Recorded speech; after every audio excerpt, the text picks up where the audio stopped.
it to episode 10 of Arrow, which feels like it's taken us forever to get to this point, but we have finally made it.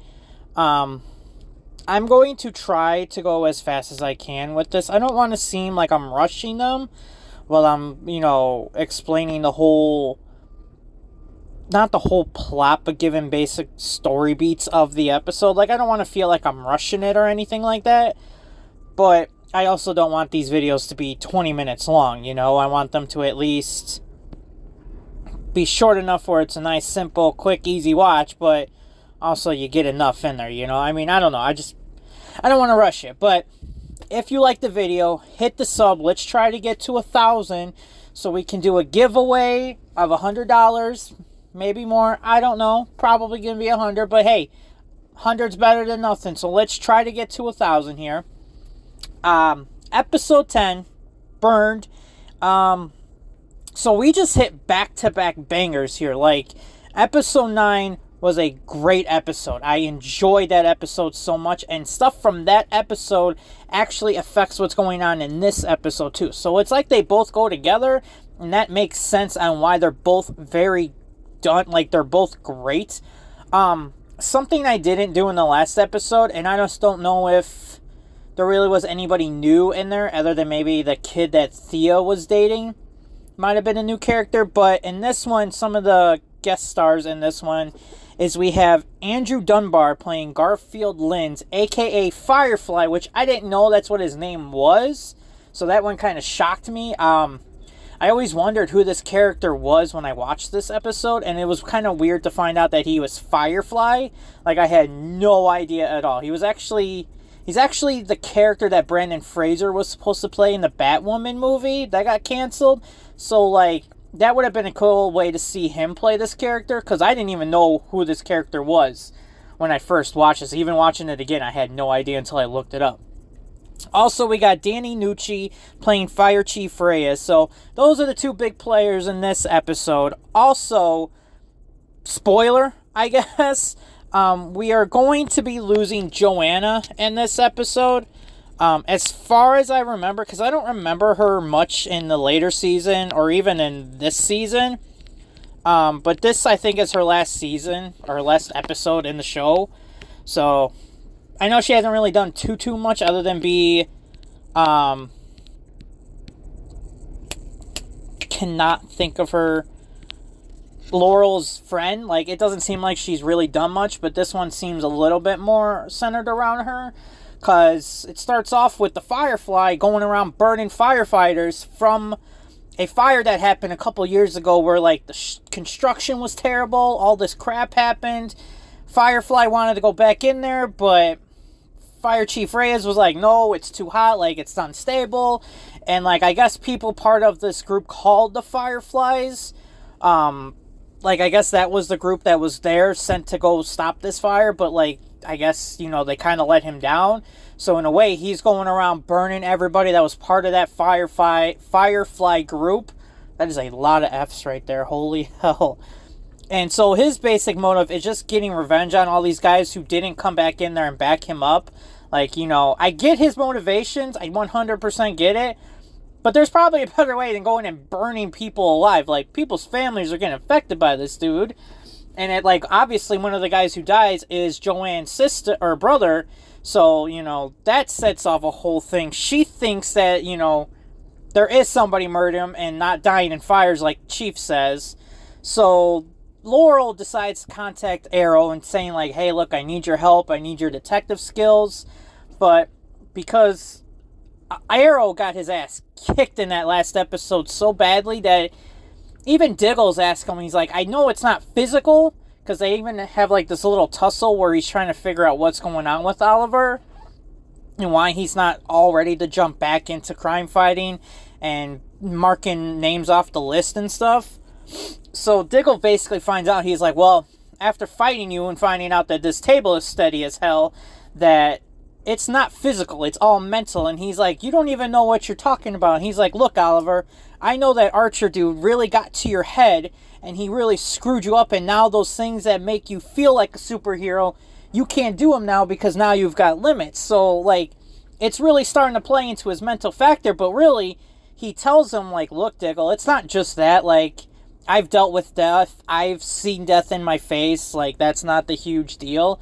What's the deal is I don't want to end up like I was last time, or possibly worse, dead, you know, because now I have something to fight for. Before on the island, I had nothing to lose, you know, my family already thought I was dead, you know, now it's like my family has me back, and he's like, I don't want to see them have to lose me again, you know, I don't want them to have to go through that crap again, which, this family is just dealing with losses, you know, like, Oliver's losing his will to fight, Mama Queen's, like, giving up because Walter's being gone, Thea's giving up because her mom's giving up, like, everyone's just kind of giving up because they're losing so much here, and, like, Thea spends this entire episode basically trying to get her mom to be like, look, Mom, you need to get out of this freaking rut, you need to stop being a child here, and you need to start being the mom that we need you to be, like, yes, this stuff sucks, but you need to get your butt up and get going here, like, moping around isn't going to do anything, and it's not going to get him home sooner. So, sucks that my boy Walter is gone, but people are starting to actually become better characters, like, hell, even Tommy's becoming a better character as this season is going on. Like, I am really enjoying Tommy very much. Like, he has done like a whole 180 from when we first met him.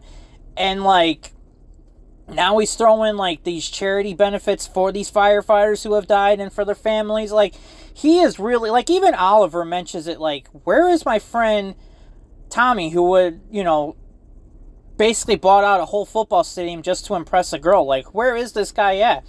And he basically tells him, like, look, man, I, you know, had to grow out of being a lazy, useless piece of crap, and now I'm doing something with my life, you know? He's like, I got Laurel to think about, you know? I got something worth doing. So, you know, people are starting to realize, like, they're finally coming, like, even Oliver's finally coming to the realization, like, I've got stuff to live for, I need to be better at this, and, like, you know, he's finally getting it together, you know, he's realizing that, you know, like, hey, people do count on me, and they do need me, and I need to step up my game, otherwise more people are going to die here. You know, I can't let one bad experience screw over everything. I just need to get better and be better and not let Doug Archer or anyone else, you know, basically get the better of me. You know, I need to step up my game just as much as they're stepping their games up. So, it's great to see everybody finally getting over whatever hump they have, and they're finally getting to the point where they're like, gotta get shit going. So, it kind of sucks that we're losing Walter here. Detective Lance is going back to being a basic piece of crap again, because now that phone that he was using, Laurel took from her dad to basically, you know, get a hold of Arrow and have him, you know, do his detective shit about who was going around killing the firefighters, you know? And after all that happens, towards the end of the episode, he gives her the phone back, basically to tap it to catch, you know, to basically catch the Arrow again. Like, even the tech dude's like, wow, detective, basically using your daughter as, like, bait. Like, that's ice cold. Like, that's just stone cold. And, like, yeah, that is. Like, that's kind of messed up. I know she kind of did the same thing to you by just taking the phone and not saying anything to you, but, like, your hate boner is coming back again. Like, gosh. So that kind of just sucks. And, I'm not a fan of it, really. I really don't like when Detective Lance is like this. I get why he's like this, but it doesn't mean I have to like it. But, towards the end of the episode, Oliver finally runs into Firefly, and he saves the chief and everything like that, makes sure he doesn't burn alive here at this charity event. And he's telling, like, Firefly's telling him, he's like, look, I'm not afraid to die. And Oliver's like, look, I know you're not afraid to die. And he's like, but you're afraid to live. And he's all scarred and just, you know, he basically looks like he went through hell and back. And he's like, look, I'm not doing this anymore. I have nothing to live for. I'm already burned. Like, there's nothing left. So he walks into the fire and basically kills himself off, which kind of sucks because I enjoyed this villain. Like, he was kind of like, I don't want to say he was like Mr. Freeze, because Mr. Freeze had a reason for what he was doing. But I understand what he was doing here and the understanding the revenge.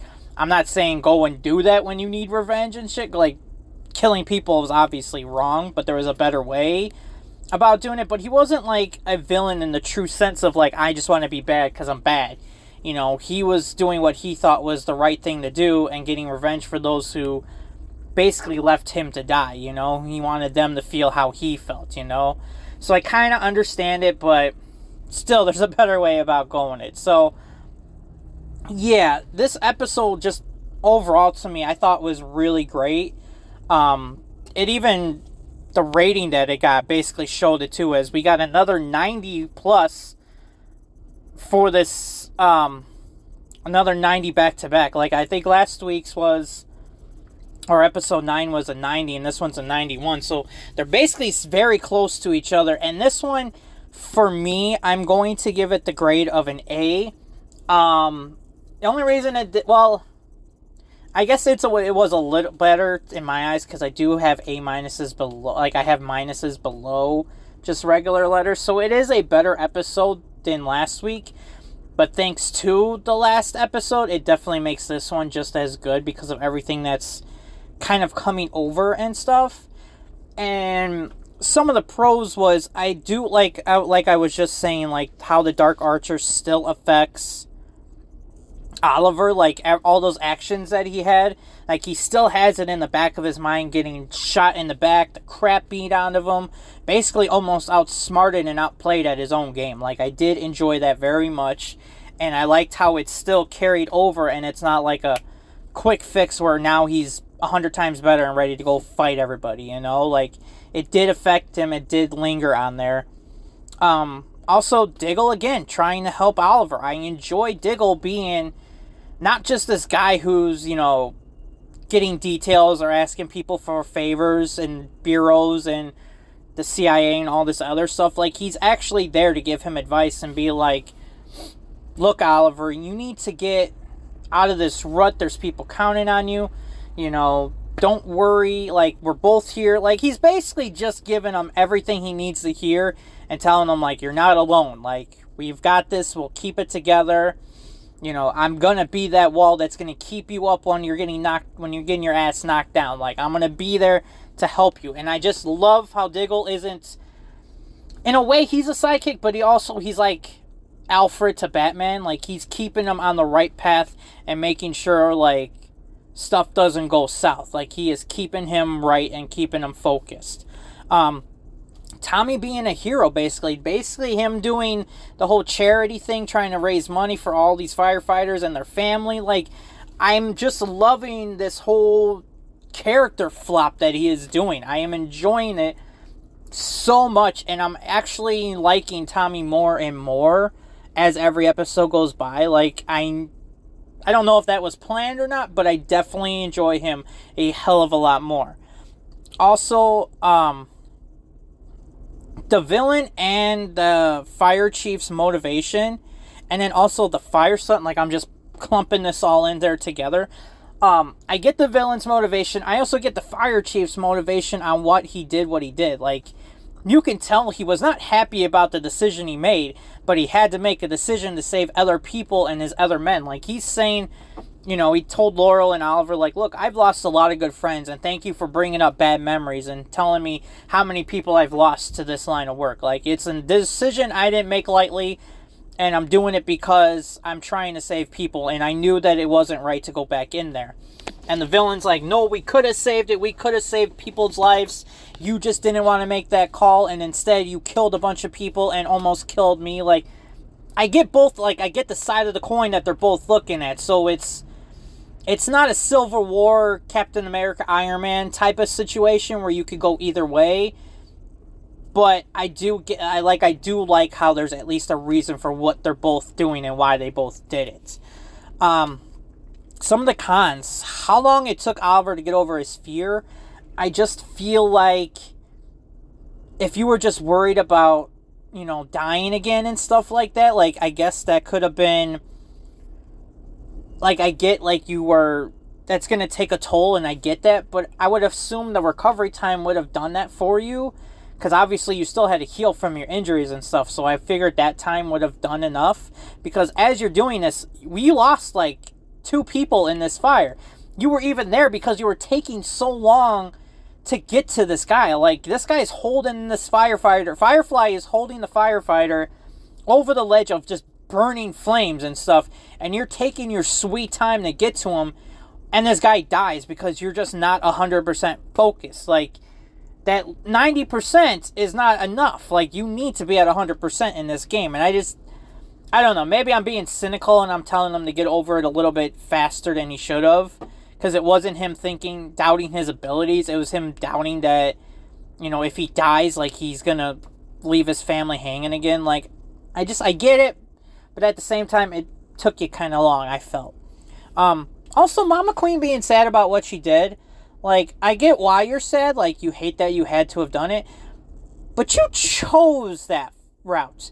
You went and talked to Malcolm Merlin and being like, just do it, just promise me he'll be okay, do not hurt him or kill him or anything like that. Like, you are the reason why Walter is not there, so I don't know what you have to be sad about. Like, I'm glad you're feeling guilt and stuff, but this is 100% your fault, Mama Queen, like, 100%.